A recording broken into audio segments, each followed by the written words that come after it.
मेरे प्रिय छात्रों, आज हम 20वां जो गद्य है, दो लघु कथाएं, इनके लेखक हैं बलाईचांद मुखोपाध्याय और उनका उपनाम है बनफुल, और इनका जो जन्म सन 1899 में और निधन 1979 में।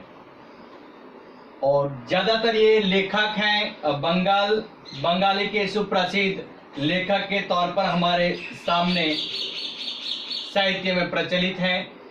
और उन्होंने जो शिक्षा पटना विश्वविद्यालय और कलकत्ता मेडिकल कॉलेज से हुई है, वे एक अच्छे कवि, फिल्मी राइटर एवं फिजिशियन थे।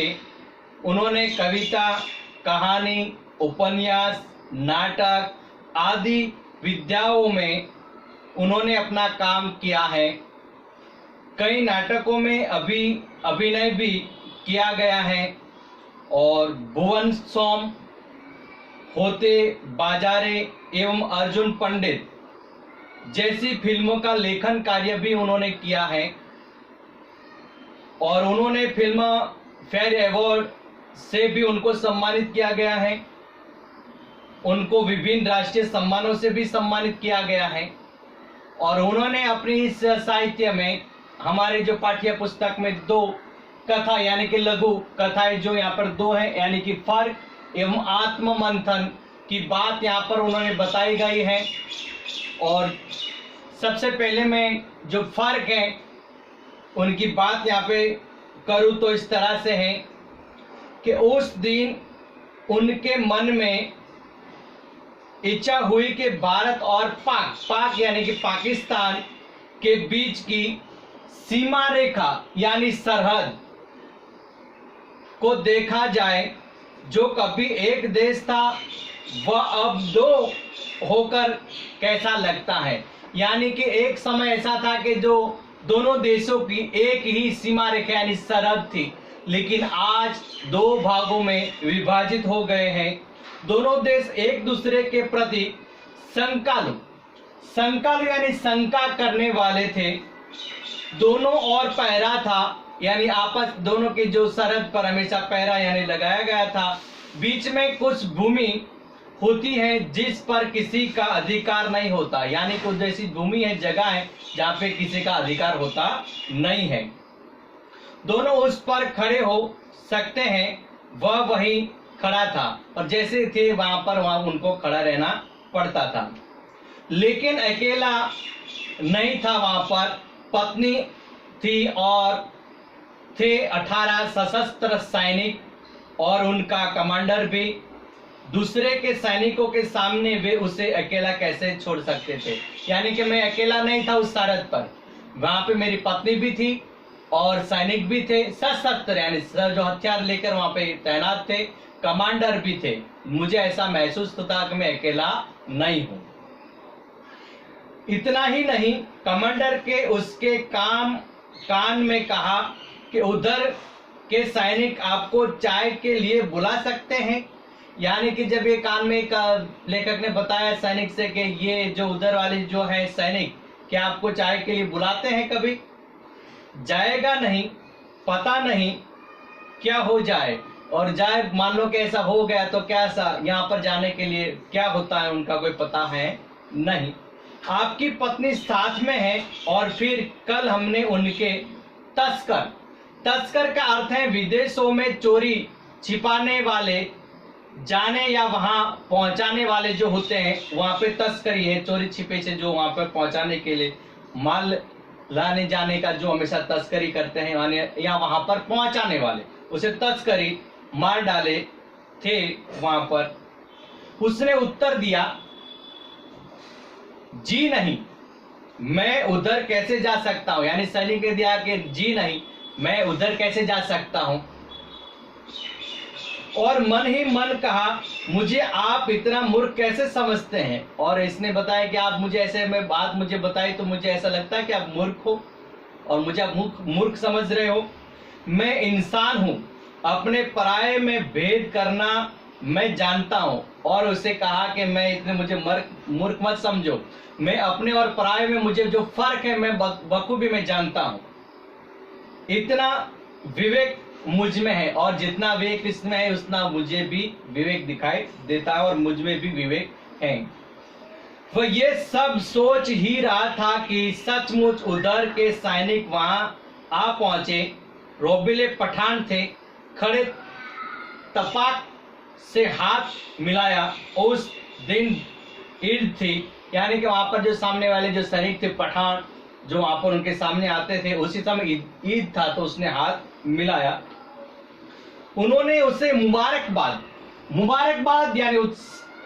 मुबारकबाद यानी कि जो शुभकामनाएं दी जाती है वो उनको दी। बड़ी गर्मजोशी का अर्थ है उत्साह वहां पर के साथ एक बार फिर हाथ मिलाकर वे बोले, और फिर उसने हाथ मिलाए और वहां पर एक कहते हैं कि इधर तशरीफ लाइए, यानी कि आप इधर आइए, हम लोगों के साथ एक प्याला चाय पी लीजिए। और उसने कहा कि एक यहाँ पर आइए और हमारे साथ एक चाय की प्याली आप पी लीजिए। इसका उत्तर उसके पास तैयार था, अत्यंत विनम्रता के साथ, और मुस्कुराते हुए उसे कहा, यानी वहां पर इतनी इज्जत से उसने बताया कि चाय पीने के लिए, तो उसने बड़े विनम्रता के बाद उसने मुस्कुराते हुए कहा कि बहुत बहुत शुक्रिया यानी धन्यवाद आपका, बड़ी खुशी होती आपके साथ बैठकर, लेकिन मुझे आज ही वापस लौटना है और वक्त बहुत कम है।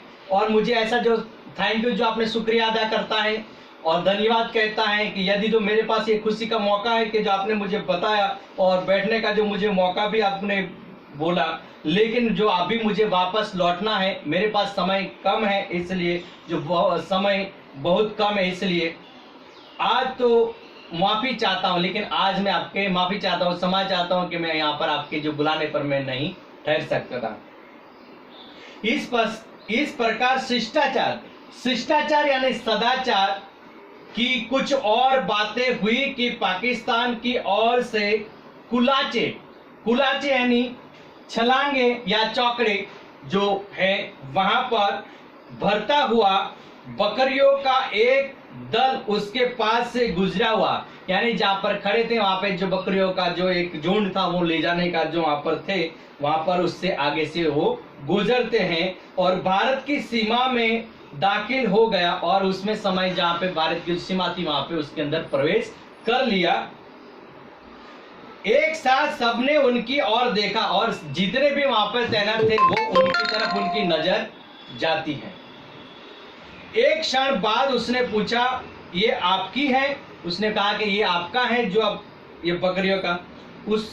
उसमें एक सैनिक ने गहरी मुस्कुराहट के साथ उत्तर दिया, और जहां पे सैनिक थे उसको मुस्कुराते हुए उनको जवाब देते हैं, जी हाँ जनाब, यानी कि हाँ बिल्कुल जी आप मोहतरम, ये मेरी ही है, हमारी है, जानवर है, फर्क करना नहीं जानते। यानी कि क्या फर्क, यानी कि जो प्रवेश आपकी सीमा में दखल गए, लेकिन ये जानवर इनके फर्क क्या है वो जानते नहीं है। जो इंसान होते तो समझ जाते, लेकिन ये जानवर को कुछ पता होता नहीं है। यहाँ पर एक जो कवि की जो एक कवि भी है, उसने एक पंक्ति बखूबी बहुत ही अच्छी तरह से बताई गई है कि इस तरह से पंक्ति है कि परिंदे हमसे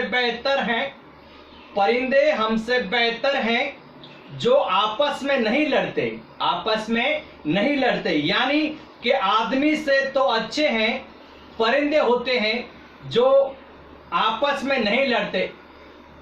परिंदे हैं लेकिन आपस में कभी लड़ाई करते नहीं हैं।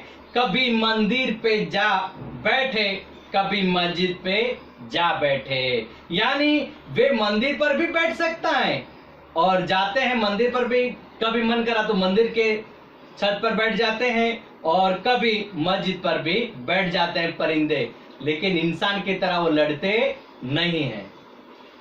फिर दूसरी जो लघु कथा है कि आत्ममंथन इस तरह से है कि सारे दिन मेहनत कर दोपहर को दक्षिण ओर के बारामदे में बिस्तर बिछाकर लेटा था। जो ही नींद आई तभी एक चीज मुंह पर थप से आ गिरी। और जब आराम कर रहे थे चारपाई में, लेकिन एक चीज जो उनके मुंह पर गिर पड़ती है। जल्दी से उठ बैठा, देखा एक बदसूरत कुत्सित यानी निंदित पक्षी का जो चूजा था, उनके न बाल न पर, अत्यंत ही विभत्स। लेकिन जब चारपाई में लेटा था तब उनके मुंह पर एक जो पक्षी का जो चूजा यानी जो उनका बच्चा है उनके पर गिरता है, न उसमें कोई भी प्रकार के बाल थे, न उससे अत्यंत ही विभत्स जो ऐसा हो ऐसा लगता था। मैंने क्रोध यानी गुस्से और द्रोणा से उठाकर उसे सामने आंगन में फेंक दिया। और मुझे बहुत गुस्सा आया मेरे पर आने पर। मैंने उसके गुस्से में आकर इसने ऐसी द्रोणा भरी, मैंने उनको आगे वाले आंगन में मैंने फेंक दिया। पास ही एक बिल्ली मानो इसी क्षण के इंतजार यानी राह देखना में घात लगाए बैठी थी। और जैसे मैंने फेंका तो हमेशा बिल्ली जो वहां पर थी तो उसने हमेशा इंतजार कर रही थी, ऐसे मौके का वो इंतजार कर रही थी। उसने झपट कर बच्चे को उठाया और भागी, और जैसे मैंने फेंका उसने उठाकर वो बिल्ली भाग गई। मैंने कहा कि झुंड आर्तनाद यानी दर्द भरी, आर्तनाद का मतलब है दर्द भरी ऊंची आवाज करने लगा। पक्षियों का हाहाकार देर तक सुनाई पड़ता था। हाहाकार यानी भय जो हमेशा देर तक वहां पे सुनाई देते थे। और ऐसे जो बच्चों को ले जाने मानो के पक्षियों को का हमेशा जो भय हमेशा था, और हमेशा चारों तरफ उनकी आवाज सुनाई दे रही थी, उनकी आवाज पड़ती थी। थोड़ी देर तक करवटें बदलने के बाद मैं सो गया, और थोड़ी सी करवट बदलने के बाद मैं आराम से सो गया। 5 साल बीत गए, यानी कि करीब यानी 5 साल बीत जाने के बाद अचानक एक दिन हमारा एक लौता आंखों का तारा हमारा बेटा सचिन सांप के काटने पर मर गया। यानी कहता है कि 5 साल के बाद जब मैंने ये बताते हैं कि जब एक मेरा एक लौता में अकेला जो एक मेरा लड़का था, वो हमेशा आंखों का तारा माना जाता, मेरा प्यारा था, वो हमेशा सांप काटने से वो मर गया था। डॉक्टर, वैद, औजा कोई भी उसे बचा न सका। जितने भी मरम्मत करने वाले जितने भी डॉक्टर थे, वेद हैं, जितने भी औजे थे, जब को बताया लेकिन उनको बचा पाए नहीं। हमेशा के लिए हमें छोड़कर सचिन चला गया, और हमेशा के लिए वो मेरा बच्चा हमें छोड़कर चला गया, भगवान को प्यारे हो गए। घर में रोना पीटना शुरू हो गया, और उसी समय जब हमेशा इंसान जो हमारे घर के एक सदस्य चले जाने के बाद रोने लगे, पीटने लगे, यानी इसका मतलब ये है गम मनाने लगे। मेरी पत्नी भीतर मूर्छित होकर गिर पड़ी, मूर्छित यानी बेहोश होकर वो गिर पड़ती है। कुछ महिलाएं उन्हें संभालने में लग गई। बाहर आया तो देखा बच्चे को ले जाने की तैयारी हो रही थी, और जब मूर्छित होने के बाद कुछ क्षणों के बाद जो मेरा बच्चा है उनको लोग ले जाने की तैयारी में थे। हाहाकार मचा हुआ था, और उसी समय जो भय का जो मुझे था वही हुआ था। उसी वक्त मुझे बहुत दिनों बाद न जाने क्यों उसी चिड़िए के बच्चे का ध्यान आया। न जाने मुझे उस समय जो मैंने फेंका था वो बच्चा चिड़िया का, वो समय मुझे याद आती कि जो उसने मैंने फेंका था, उसी जो बिल्ली झपट के ले जाती थी, वो जो मुझे अभी याद आने लगता है। उसी 4-5 साल पहले निस्तब्ध यानी कि विशेष रूप से स्तब्ध जो रह जाना है, वो दोपहर में बिल्ली के मुंह में असहाय का अर्थ है जिसका कोई साथ या सहायक न हो, और उसके पक्षी का छौना यानी बच्चा यानी शिशु, और उसके चारों ओर चीखती चिल्लाती पक्षी माता तथा अन्य पक्षियों का झुंड। उसी समय 5 साल पहले जो एक पक्षियों का जो बच्चा जो मैंने फेंका था और बिल्ली ले गए थे, वो दृश्य आज भी मुझे याद आता है। उसी समय भय के कारण हाहाकार मच गई थी और हमेशा लगातार वो चिल्लाते रहते थे पक्षियों। आज वही आवाज मुझे आज महसूस हो रहे हैं, क्योंकि एक तरफ उनकी पत्नी मूर्छित हो गई है और भय का यानी भय से, और दूसरी बात यानी गम उसी समय थे। आज लोग भी रोने लगे थे उसी समय जब चिड़िया हमेशा उतने ही भय से आवाज पुकारती थी। वो दृश्य आज मैं महसूस कर रहा हूं। सहसा एक अन कहे यानी बिना कहे हुए इशारे ने मुझे भीतर तक हिला दिया, और माने कि मुझे ऐसा इशारा किया कि माने जिस दिन मैंने ऐसा किया था, आज मेरे हृदय में ऐसा अन कहे यानी बिना कहे गए मुझे मेरे इशारों में मुझे भीतर मेरा जो हिल गया हो, ऐसा मुझे महसूस हो रहे हैं। तो यहाँ पे लेखक ने दोनों कथाएं यानी फर्क और आत्म मंथन, ये दोनों बात बहुत ही दिल को छू लेती है। और मैं भी यहाँ पर अपनी बात यहाँ पर समाप्त करता हूँ।